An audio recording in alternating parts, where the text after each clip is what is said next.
Senator Fred Thompson got a lot of fanfare before he entered the Republican presidential race, but he's been flying a little under the radar since then. However, he is picking up a high-profile endorsement today. In an NBC News exclusive, our chief White House correspondent David Gregory spent a day on the trail with Thompson on Monday. Even on a gray Iowa morning, Fred Thompson is all smiles. A man of normal height. We begin our day in Ottumwa, Iowa, along a campaign trail that's turned cold for Thompson. He's running fourth in the state. Well, everybody but one's always trailing, aren't they? These numbers change in a few days here in Iowa. Thank you for opening yourself up to letting us come in today. On the stump, Thompson is plain-spoken and folksy. More energetic than when he started, say those who follow him, and candid. He admits his party is in trouble. I'm here today because I'm concerned about my party and my country, because we got an uphill battle facing us. During a newspaper interview, Thompson blames the president. We didn't know what we were getting into when we went into Iraq. It's just that simple. Later, I ask him his goal for the war. By the end of your first term, how many U.S. troops would you like to see in Iraq? What I like to see in Iraq? 0. You think that's feasible? No. The problem in Washington, Thompson argues, as we drive to Des Moines, there's no credibility. You got to have change that people believe in. You got to have changers who have credibility. And I like to think that that's my history in politics.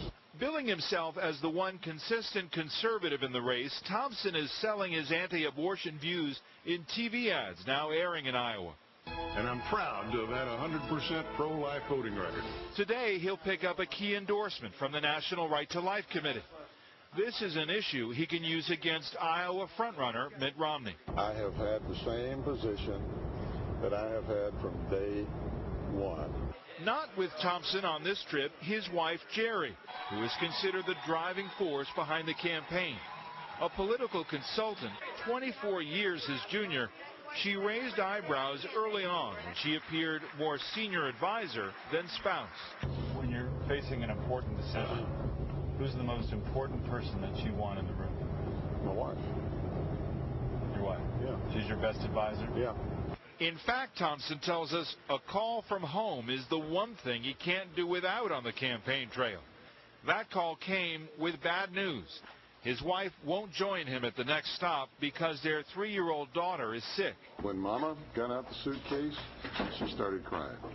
Mama put the suitcase back down. Mama staying home. And you'll be by yourself. On his own and still answering questions about his commitment to the race. I'm going to try to win it. After just 4 hours of campaigning on this day.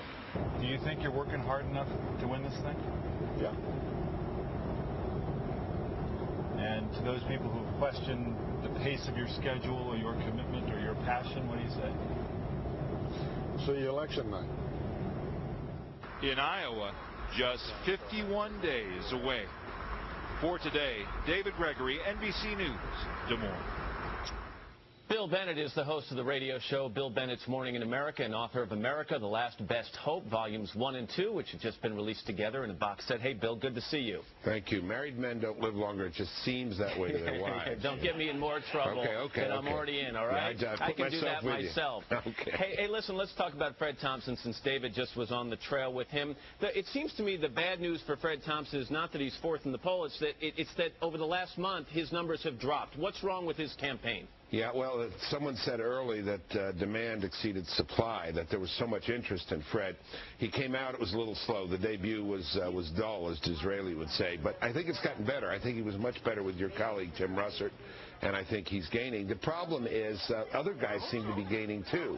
Romney's knocking off these states left and right, you know, the early states. Giuliani's holding the lead, and McCain seems to be resurgent. Yeah, but Bill, let me ask you, as the hope for the far-right conservatives, how did Fred Thompson not pick up, for example, the endorsement of Pat Robertson, which went with the Christian Coalition, to Rudy Giuliani last week? Well, people are a little puzzled about that, scratching their heads about that. It was an ironic week with Pat Robertson endorsing Giuliani on grounds of he'll be tough on terrorism and fiscal discipline, and Sam Brownback endorsing McCain because he's consistently pro-life. What Fred has is the consistent conservative label. It just hasn't broken through yet. I think he's getting stronger, but it hasn't broken through yet. You heard him say about Iraq in that piece with David Gregory, we just didn't know what we were getting into when we got into this war. When 70% of Americans right now say that the country's on the wrong track, are the Republican candidates going to have to start running more vigorously away from the president?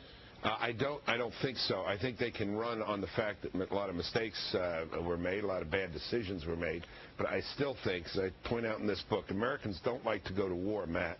But when they're in a war, they like to win the war. And I think the Democrats really, I know what the polls are, but when you get to a presidential election, I think the Democrats are more at risk here. As Joe Lieberman said the other day, you know, to be invested in defeat politically, that is to be almost have a situation where when things go bad, it's good politically for the Democrat Party. It's a bad place to be. You don't ever want to be rooting against your own soldiers. And two things about the war. I mean, since 9/11, we have not been attacked. That's a very important fact. It'll be more important next year in the election. Second, the surge appears to be working. Look at the front page of USA Today.